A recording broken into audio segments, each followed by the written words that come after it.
Rashmi explains. Alright, hi guys, so I'm Rashmi, you all know me. For those who don't know me, if this goes on YouTube, okay, anyways, we'll be looking at the concept of mass spectrometry today, and we'll be specifically looking at it in terms of organic chemistry. So, but first, let's take a step back and remember the fact that we've actually done this in chapter 2 in atomic bonding. So we looked at mass spectrometry and how it can be used to find the relative atomic mass of a unknown substance. And it went through these 5 steps, if everyone can remember. It's atomization, ionization, acceleration, deflection, detection. These were the stages. And then you get this graph that's produced of all the isotopes and their relative abundance, and then you can calculate the relative atomic mass of that substance, relative molecular, no, atomic mass of that substance. Anyways, but in terms of mass spectrometry and organic chemistry, we look at a specific function which is to basically elucidate the structure and chemical properties of different molecules. So what we've looked at so far in terms of atomic bonding is how mass spectrometry can be used to identify known or unknown compounds within a sample. But now we will use it to figure out the structure and the chemical properties of different molecules. So let's jump right into it. Now, the first thing that we look at is this concept called fragmentation patterns. So this takes place in the ionization process. Now, if you guys can remember the ionization process, it takes place right here, where an electron from an electron gun is basically shot perpendicular to the incident species, then it knocks off one electron, and that basically is what's happening here, and it basically creates this cation. It's a radical cation, as you'd call it, and this is how the formation of this molecular ion is actually conducted. Now, the thing is, this whole procedure is so there's so much energy in this collision that fragments can form. Fragments are basically when the molecule breaks off into chunks, and using the mass spectrum, we can actually deduce these fragments which are lost, and it gives for a chemist a really good idea of the complete picture of a molecule. It helps with understanding its structure and how it its molecular formula and its empirical formula and whatnot. So there's a lot that can be done with this mass spectrum that's produced. So for example, let's consider the mass spectrum of ethanol. Okay, so if I wasn't really clear, let me just clarify one thing. What happens is when that fragment, when a molecule collides with that electron in the ionization process, it can break the molecule apart, and that the broken off parts are what we call fragments, basically. And the highest peak in a mass spectrum for any substance or molecule, that is the peak of the parent ion. So that's what we call the relative molecular mass of the parent ion. So in this case, it's 46, and this is for ethanol, and that's true because C2H5OH makes 46. That's the relative molecular mass. And every point behind that point is basically the fragments, the peaks that are achieved when the fragments break off. So for example, 45 can be achieved if a fragment of H. So if the H atom is lost, then we'd get a relative molecular mass of 15. And if so from 46 to 31, that means you need to lose 15. So how would you lose 15? It's CH3, because the relative molecular mass of CH3 is 15. So if we lose the CH3 molecule right here from the main parent ion, if you'd call it, you would get 31.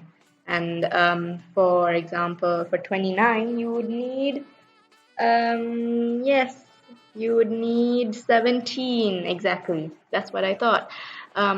So to get 17, you would need to basically lose the OH group, right? Because it's 16, 17.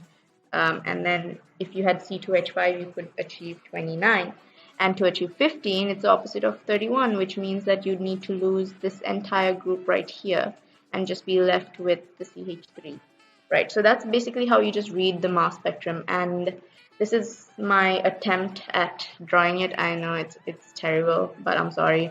So this is the parent ion, and the loss of H causes this, and then the loss of OH leaves this, loss of CH2OH leaves with that and that. So basically the idea you need to realize here is that how the fragment that is kept, like the one that's lost, goes as, like, it takes the electron from what it was bonded to. So it leaves the remainder of the molecule as a charged particle, if you'd say, yeah. So yeah, it doesn't necessarily have to be a cation, but that's, with this example, that's how it works. So now this is the table that you would really need to know. You don't need to memorize it or anything like that, but you need to understand what's happening here. So usually when we talk about a mass loss of 15, we're talking about a fragment of CH3 being lost and 17 OH being lost. I think that makes sense, right? So CH3, the relative molecular mass of CH3 is 15. So when you'd associate this number with the relative molecular mass. So for example, if you're thinking of 18, what has the relative molecular mass of 18? H2O does. So you don't necessarily need to know any of these values, don't worry, but you are expected to understand what their relationship with one another is, and it's quite straightforward. And this table can be found in section 28 of the IB data booklet. Anyways, this is another example that I thought was quite good because it shows not just one peak. Like here, you can only see like one major peak at each point, but there's many peaks that appear. This is how like a graph would honestly look, or maybe even more complicated. But this is for propanoic acid, and you can see that there's many like peaks, but the ones that are mainly usually compared are the larger ones because they're just easier, I guess, to visualize, and I guess they're the more abundant ones, as you could see, relative abundance wise. Yeah, so now moving on to like a few questions that you would possibly get when you answer the IB papers. One of them is that you might get a graph like this, and they would say, consider the mass spectrum below with of a molecule with an empirical formula of CH2O. So firstly, you might be asked from this graph to determine the molecular formula, and that's quite simple because we know that if the empirical formula is CH2O, then the molecular formula has to be CnH2nOn. And we know from this from this graph that the peak, ignore this one, the peak is at 60. So we know that the relative molecular mass is 60, and that would need to be divided by the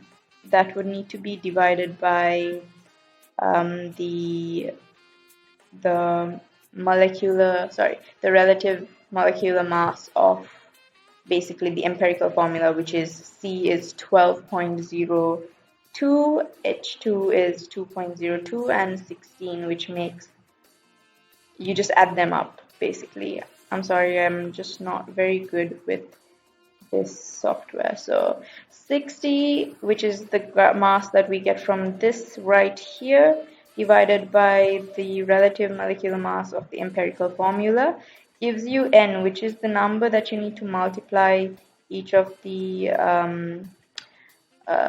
atoms by, and you get N equals